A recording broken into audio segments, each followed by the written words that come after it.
मुलुगनां आबहावा सान जायखौ जों इंराजियाव वर्ल्ड इनभाइरनमेन्ट डे होननानै बुङो आरो बेखौ जोङो लखिमपुर जिल्ला दुलाराय बर' फरायसा आफाद आरो बगिनदि दख'रा दुलाराय बर' फरायसा आफादनि बानजायनायाव आरो लोगोसे नैबे बगिनदि UN एकाडेमिजों जयैनो जोङो नैबे मुलुगनां आबहावा सानखौ जों फालिनो लादों। दा बेवहाय नुजाथिफैनो हानाय जोंनिनो लखिमपुर जिल्ला दुलाराय बर' फरायसा आफादनि लेङाइ आफादगिरि सनेथर स्वर्गियारि आरो बेवहाय जों नुजाथिफैनो हादों खौसेथि बर' सुबुं आफादनि नेहाथारि सुशान्त मुसाहारि आरो नैबे फरायसालिनि प्रिन्सिपाल जोंहा फंबाय बिपुल बसुमतारी आरो बिथांनि लोगो फोरोंगिरि नोंथांमोन लोगोसे जोंनि लखिमपुर जिल्ला एबसु आरो बगिनदि दख'रा एबसुनि मानगोनां दैदेनगिरि नोंथांमोन बुंनांगौ सानाखै मानोना जोङो मुलुगनां आबहावा सान बेखौ मिथिनायनि एसे गोनांथि दं। मुलुगनां आबहावा सानखौ जों मानो फालिनो गोनां जादों दा बेनि हिस्ट्रिखौ आं बारा बुंनो सानाखै। आबहावानि सोमोन्दै आं एसे बुंनो सानगोन। दा आबहावा होनबा जोङो गासैबो जोंनि बिफां लाइफांनिफ्राय लानानै गासै सोरबिथिंखौ लानानै जोङो मोनसे जायखौ जोङो आबहावा होननानै बुङो आरो। दा आबहावा होनबा जोङो गिबियाव बुंनांगोन बिनि बिदुं जायखौ जों इंराजियाव टेम्पारेचार होनो।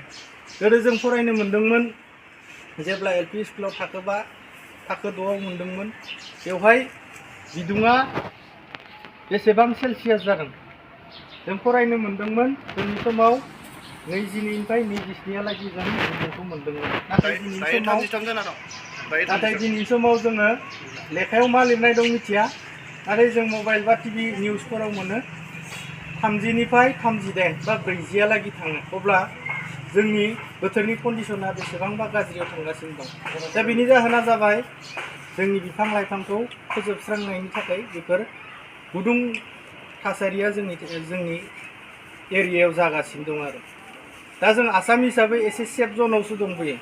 जों जुदि गेदेर गेदेर सिटिनि मुं बुंनो थाङोबा जायखौ जों दिल्लीनि मुं लानांगोन, मुम्बाइ, बेबायदिनो कर्नाटका, हायद्राबाद बेफोराव बिराद गुदुं आरो। दा बेफोरो जाहोना जादों खालि बिफां लाइफां गैयिनि थाखाय।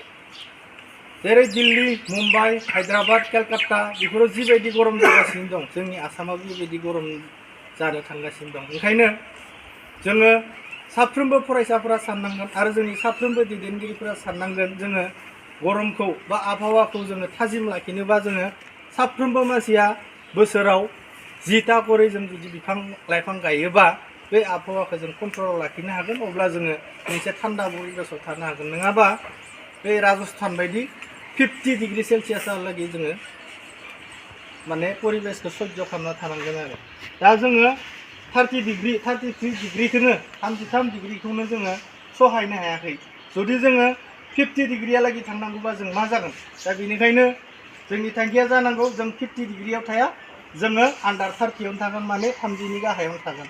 दा बेनिखायनो दिनैनि 5 जुन मुलुगनां आबहावा सानजों लोब्बा लाखिनानै जोङो गासैबो दैदेनगिरि बिथांमोना गावबागाव फांफा बिफां गायगोन आरो जोंनि फरायसुला फरायसुलि फंबाय बिनानावमोनाबो गायगोन आरो जोंनि नैबे फरायसालिनि फोरोंगिरि बिथांमोनाबो बे बिफांखौ गायगोन। फै जोङो गासैबो फांफा बिफां गायलायगोन।